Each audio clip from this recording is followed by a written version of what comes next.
Гүлсана Тілеубекова, жеңіс күні. Жайқалтқан бұл жер үстін келді міне жеңіс күн. Сол жеңістің арқасы басын шалдық көбістің. Кетсе дағы көп есем, жұртым аман елесен. 20 миллион аз емес, нөлдері көп демесең. Желбіреп жеңіс жалауы, алаулап жанып алауы. Қазағым бүгін азат ел, қуанышты бұл жаңалық. Азаттық сыйлап жаңа күн, армандап келген сан ғасыр.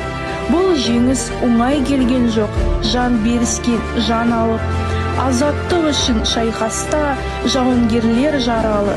Қаншама мына қазаққа жеңіс күнін сыйлады.